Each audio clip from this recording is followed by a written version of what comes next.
আজকের ক্লাসে আপনাদেরকে লেট এবং গিভ দিয়ে ইংরেজিতে কথা বলা শেখাবো। এই ভিডিওটা যদি আপনি সম্পূর্ণ দেখে নেন তাহলেই আপনি হাজার হাজার শব্দ তৈরি করতে পারবেন কারোর সাহায্য ছাড়াই। তো চলুন আর কথা না বাড়িয়ে আজকের ক্লাস শুরু করা যাক। ইংরেজিতে লেট এটার অর্থ হচ্ছে দাও, গিভ এটারও অর্থ হচ্ছে দাও। তাহলে আমরা কোনটা কখন ব্যবহার করব সেটা আপনাদেরকে একটু পরেই জানাচ্ছি। বাংলাতে এই দাও কথাটা আমরা অনেক রকম ভাবে ব্যবহার করতে পারি। যেমন আমাকে যেতে দাও, এটাকে আমরা বলতে পারি আমাকে যেতে দে। এটাকে আমরা এমনি করেও বলতে পারি যে আমাকে যেতে দেন। তাহলে আমরা দাও, দে বা দেন এই তিনটাই কিন্তু ব্যবহার করতে পারি। তাহলে আমরা যখনই কোনো বাক্যের শেষে দাও, দে বা দেনকে খুঁজে পাবো তখনই আমরা চোখ বন্ধ করে বলে ফেলবো হয় লেট ব্যবহার হবে না হলে গিভ ব্যবহার হবে। তো চলুন আমরা জেনে নিই কোথায় আমরা লেট ব্যবহার করব আর কোথায় আমরা গিভ ব্যবহার করব। কোনো বাংলা বাক্যের মধ্যে যদি আপনি ক্রিয়া অর্থাৎ কাজ খুঁজে পান তাহলে সেটাতে আমরা লেট ব্যবহার করব। আর কোনো বাংলা বাক্যের মধ্যে যদি আমরা কোনো বস্তুর নাম খুঁজে পাই তাহলে সেটাতে আমরা গিভ ব্যবহার করব। তাহলে এই দুইটা জিনিস নিশ্চয়ই আমাদের মাথায় থাকবে। যদি কোনো বাংলা বাক্যে আমরা ক্রিয়া খুঁজে পাই তাহলে সেটাতে আমরা লেট ব্যবহার করব, আর যদি কোনো বাংলা বাক্যের মধ্যে আমরা কোনো বস্তুর নাম খুঁজে পাই তাহলে সেটাতে আমরা গিভ ব্যবহার করব। যেমন ধরুন আমাকে যেতে দাও, আমাকে মোবাইল দাও। এই দুইটা বাংলা বাক্যে আপনারা কি দেখতে পাচ্ছেন? হ্যাঁ, এখানে আমরা একটাতে দেখতে পাচ্ছি ক্রিয়া রয়েছে আর একটাতে দেখতে পাচ্ছি একটা বস্তুর নাম রয়েছে। যেতে এটা হচ্ছে একটা ক্রিয়া আর বস্তুর নাম মোবাইল। তাই আমরা চোখ বন্ধ করে বলতে পারি প্রথম বাক্যে আমরা লেট ব্যবহার করতে পারি আর দ্বিতীয় বাক্যটিতে আমরা গিভ ব্যবহার করতে পারি।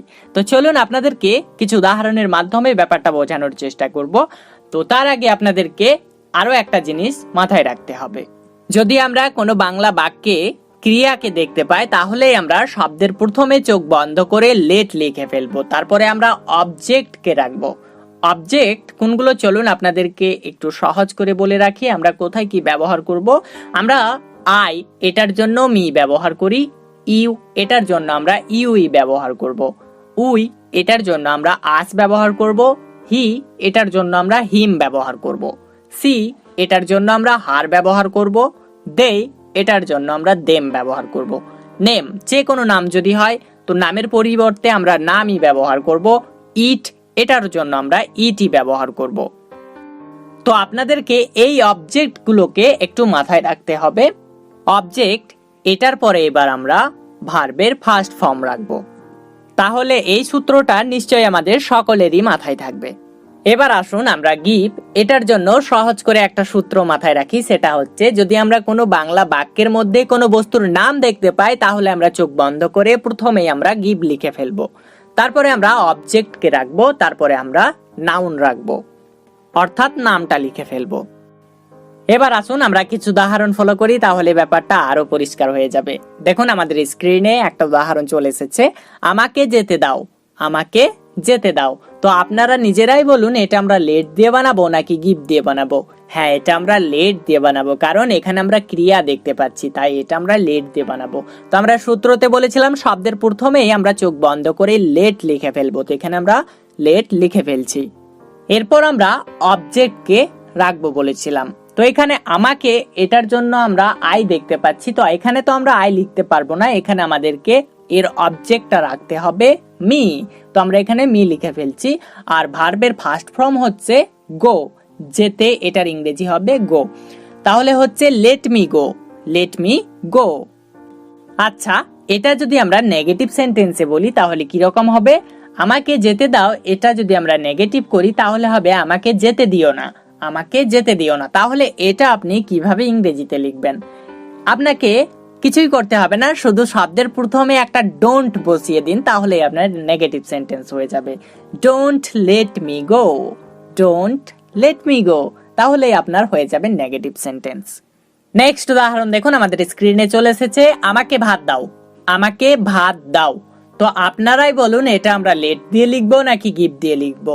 ইয়েস, এটা আমরা গিভ দিয়ে লিখবো, কারণ কি ভাত একটা বস্তুর নাম, তাই আমরা চোখ বন্ধ করে বলতে পারি এটা তো আমরা গিভ দিয়ে লিখবো। তো আমরা সূত্রতে বলেছিলাম শব্দের প্রথমেই আমরা গিভকে রাখবো, তো আমরা শব্দের প্রথমেই গিভ রাখছি। তো এবার দেখুন আমরা আমাকে এর জন্য তো আমরা আই ব্যবহার করতে পারবো না, এখানে আমাকে এর অবজেক্ট ব্যবহার করতে হবে মি, তো আমরা মি বসিয়ে নিচ্ছি। আর এরপরে আমরা নাউনকে রাখবো বলেছিলাম, তো ভাত এটাই হচ্ছে নাম, তো এর ইংরেজি হচ্ছে রাইস, তো আমরা এখানে রাইস লিখে ফেলছি। তাহলে হয়ে যাচ্ছে give me rice, give me rice, এর অর্থ আমাকে ভাত দাও। এটাকেই যদি আমরা নেগেটিভ করি তাহলে কিভাবে বলবো? হ্যাঁ, আমরা বলবো আমাকে ভাত দিও না, আমাকে ভাত দিও না। এটা আমরা কিভাবে ইংরেজিতে বলবো? ওই যে বললাম, শব্দের প্রথমে শুধু আপনি ডোন্ট বসিয়ে দিবেন, তাহলে আপনার হয়ে যাবে এটা নেগেটিভ সেন্টেন্স। তাহলে হবে don't give me rice, don't give me rice, আমাকে ভাত দিও না। নেক্সট উদাহরণ দেখুন, রাহুলকে কলম দাও। তো এখানে আমরা কলম একটা নাম দেখতে পাচ্ছি, একটা বস্তুর নাম, এটা দেখে আমরা বলতে পারবো এটা গিভ দিয়ে বানাতে হবে। তো চলুন আমরা গিভ দিয়ে বানিয়ে ফেলি। শব্দের প্রথমেই আমরা গিভ রাখবো বলেছিলাম, তো আমরা গিভ লিখে ফেলছি। তারপর আমরা অবজেক্টকে রাখবো বলেছিলাম, তো এখানে নেম, এটার অবজেক্ট হবে নেমে, তো এখানে আমরা রাহুল লিখে ফেলছি। তারপর আমরা নাউনটা লিখবো বলেছিলাম, তো এখানে কলম, এটার ইংরেজি হবে এ পেন, তাহলে হবে গিভ রাহুল এ পেন। আর এটাকে যদি আপনি নেগেটিভ করতে চান, ঠিক একই রকম ভাবে শব্দের প্রথমে একটা ডোন্ট বসিয়ে দিন, তাহলে হয়ে যাবে don't give Rahul a pen, রাহুলকে কলম দিও না। নেক্সট উদাহরণ দেখুন, তাকে যেতে দাও, তাকে যেতে দাও। এটা আপনারাই বলুন, এটা আমরা কি দিয়ে বানাবো? হ্যাঁ, এখানে আমরা লেট দিয়ে বানাবো, কারণ এটাতে আমরা ক্রিয়া দেখতে পাচ্ছি, যেতে একটা ক্রিয়া, তাই এটা আমরা লেট দিয়ে বানাবো। তো চলুন আমরা শব্দের প্রথমে লেট লিখে ফেলছি, তারপরে আমরা অবজেক্ট রাখবো বলেছিলাম। তো এইখানে হি তো আমরা লিখতে পারবো না, এটার অবজেক্ট হচ্ছে হিম, তো আমরা হিম লিখে ফেলছি। তারপর দেখুন আমরা ভার্বের ফার্স্ট ফর্মটা লিখবো বলেছিলাম, তো এখানে যেতে, এটার ইংরেজি হবে গো, তাহলে হবে লেট হিম গো, লেট হিম গো। এটা যদি আমরা নেগেটিভ করতে যাই তাহলে আমরা ঠিক একই রকম ভাবে শব্দের প্রথমে ডোন্ট বসিয়ে দেব, তাহলেই হয়ে যাবে ডোন্ট লেট হিম গো, তাকে যেতে দিও না। নেক্সট উদাহরণ দেখুন, আমাদের নাচতে দাও, আমাদের নাচতে দাও। এখানে নাচা একটা ক্রিয়া, আর এটা দেখে আমরা বলতে পারি এটা লেট দিয়ে বানাতে হবে। তো চলুন আমরা লেট দিয়ে বানিয়ে ফেলি, let us dance, let us dance. এটা যদি আমরা নেগেটিভ সেন্টেন্সে বানাই তাহলে আমরা ঠিক একই রকম ভাবে শব্দের প্রথমে একটা ডোন্ট বসিয়ে দেব, তাহলে হয়ে যাবে ডোন্ট লেট আস ডান্স, আমাদের নাচতে দিও না। এবার আপনাদেরকে জানাবো লেট আস আমরা কোথায় ব্যবহার করব। লেট আস আমরা প্রস্তাব দেওয়ার জন্য ব্যবহার করে থাকি। যেমন ধরুন, আমি আপনাকে একটা প্রস্তাব দিচ্ছি যে চলো ইংরেজি পড়ি, বা বলতে পারি চলো আজ সিনেমা দেখি, বা বলতে পারি চলো আজ গান করি। তো এইরকম প্রস্তাব দেওয়ার ক্ষেত্রে আমরা লেট আস ব্যবহার করব। তার জন্য একটা সূত্র আছে, সেটা হচ্ছে শব্দের প্রথমে আমরা লেট লিখব, তারপরে আস, তারপরে ভার্বের ফার্স্ট ফর্ম, তারপরে আদার ওয়ার্ডস।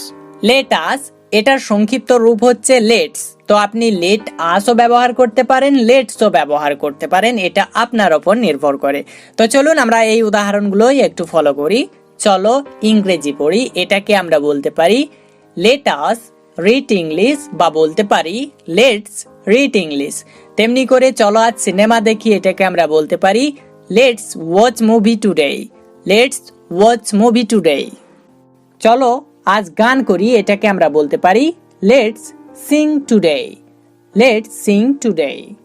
যারা বাড়িতে বসে ইংরেজি শিখতে চান তারা আমাদের অ্যাপসটা এক্ষুনি ডাউনলোড করুন। অ্যাপসটা ডাউনলোড করার জন্য আপনারা প্লে স্টোরে যান, সেখানে গিয়ে সার্চ করুন ডিজিটাল স্টাডি। দেখুন আমরা অ্যাপসটা দেখতে পাচ্ছি। প্রথমে যে অ্যাপসটা আমরা দেখতে পাচ্ছি মূলত এটাই আপনাদেরকে ডাউনলোড করতে হবে। এটা ডাউনলোড করলে আপনারা বাড়িতে বসে স্টেপ বাই স্টেপ ইংরেজি শিখতে পারবেন। ডাউনলোড করার সময় অবশ্যই স্ক্রিনশটগুলো দেখে আপনারা ডাউনলোড করবেন।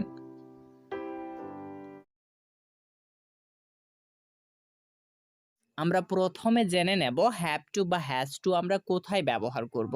বাধ্যতা বোঝানোর জন্য হবে, হয় বা হচ্ছে, এই অর্থে আমাদেরকে হ্যাভ টু বা হ্যাজ টু এর ব্যবহার করতে হয়। আমাদের দৈনন্দিন জীবনে কিন্তু এমন অনেক কথাই বলে থাকি, যেমন ধরুন আমাকে করতে হবে, আমাকে পড়তে হবে, আমাকে যেতে হবে, এই ধরনের কথাগুলোই মূলত আজকে আমরা ইংরেজিতে বলা শিখব হ্যাভ টু এবং হ্যাজ টু এর ব্যবহার করে।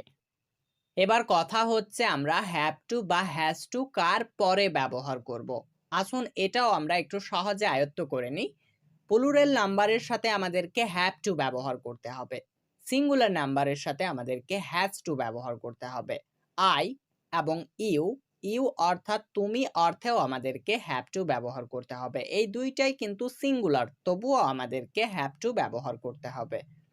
দেখুন আমাদের স্ক্রিনে কিছু প্রোনাউন চলে এসেছে। এই প্রোনাউনগুলো যখন কোনো সেন্টেন্সের মধ্যে ব্যবহার হয় তখন সেগুলোকে বলা হয় সাবজেক্ট।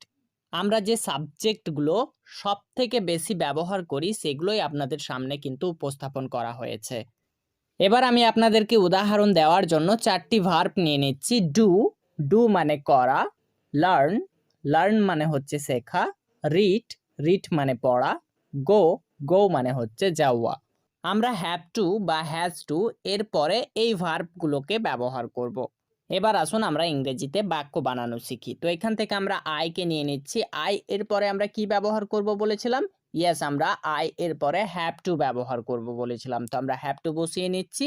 এবার আমরা এখান থেকে যে কোনো একটা ভার্ব নিয়ে নিচ্ছি। তো আমরা ডু কে নিয়ে নিচ্ছি, তাহলে হয়ে যাবে আই হ্যাভ টু ডু, আমাকে করতে হবে। এবার আমরা উই দিয়ে বাক্য বানাবো। তো আমরা উইকে এখানে বসিয়ে নিচ্ছি। উই এটা একটা প্লুরাল নাম্বার, তাই আমরা হ্যাভ টু ব্যবহার করব। তো আমরা হ্যাভ টু বসিয়ে নিচ্ছি। এখান থেকে আমরা যে কোনো একটা ভার্ব বসিয়ে দেবো। তো এখান থেকে আমরা ডু কেই নিয়ে নিচ্ছি, তাহলে হয়ে যাবে we have to do, we have to do, আমাদেরকে করতে হবে। এবার আমরা ইউ দিয়ে বাক্য বানাবো। তো আমরা ইউকে এখানে বসিয়ে নিচ্ছি। এবার যদি আপনারা একটু লক্ষ্য করেন, ইউ তুমি অর্থেও আমাদেরকে হ্যাভ টু ব্যবহার করতে হবে। তো আই এবং ইউ এই দুইটা সিঙ্গুলার হলেও আমাদেরকে হ্যাভ টু এর ব্যবহার করতে হয়। তো আমরা হ্যাভ টু বসিয়ে নিচ্ছি। এবার আমরা ডু কে এখানে বসিয়ে দিচ্ছি, তাহলে হয়ে যাচ্ছে ইউ হ্যাভ টু ডু, তোমাকে করতে হবে, তোমাকে করতে হবে। বা আপনারা ইউ হ্যাভ টু ডু এটার অর্থ তোমাদেরকে করতে হবে এটাও বলতে পারেন। তো এভাবেই কিন্তু খুব সহজে বাক্য বানানো যায়। আপনারা যদি একটু চেষ্টা করেন তাহলে খুব সহজেই কিন্তু ইংরেজিগুলোকে আপনার নিজের আয়ত্তে নিয়ে চলে আসতে পারবেন। এবার আসুন আমরা দেই দিয়ে বাক্য বানাই। দেই হ্যাভ টু ডু, তাদেরকে করতে হবে। এবার আমরা হি দিয়ে বাক্য বানাবো। He has to do. দেখুন এখানে আমরা হিটা পেয়েছি সিঙ্গুলার, সেই জন্য আমরা এখানে হ্যাজ টু ব্যবহার করলাম। হি হ্যাজ টু ডু, তাকে করতে হবে। বা আপনি বলতে পারেন সি হ্যাজ টু ডু, তাকে করতে হবে। হি ছেলেদের ক্ষেত্রে, সি মেয়েদের ক্ষেত্রে ব্যবহার করতে হয়। নেম মানে যে কোনো ধরনের নাম। তো আমরা নাম দিয়ে একটা বাক্য বানাই।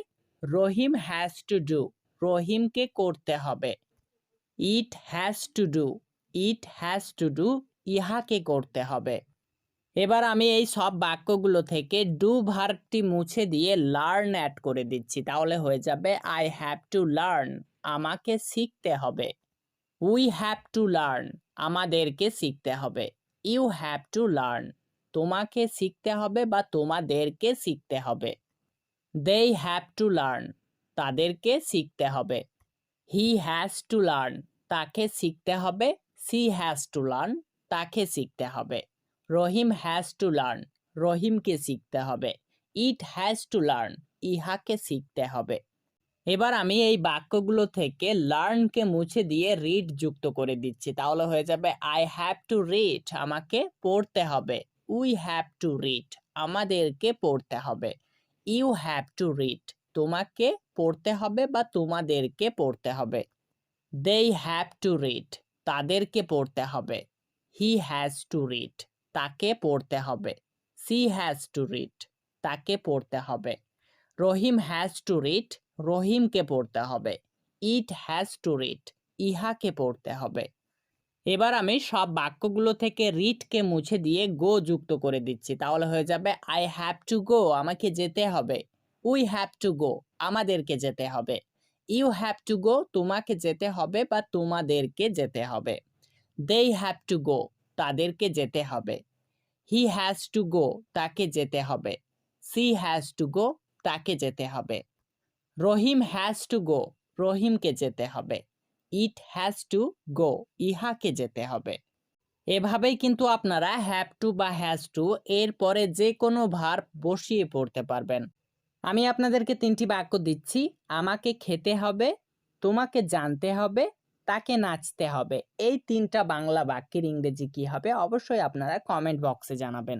আমি দেখতে চাই আপনারা আজকের ভিডিও থেকে কতটা শিখতে পেরেছেন। আপনাদের যদি কোনো ভুল হয় সেই ভুলটা আমি আপনাদেরকে অবশ্যই শুধরে দেব।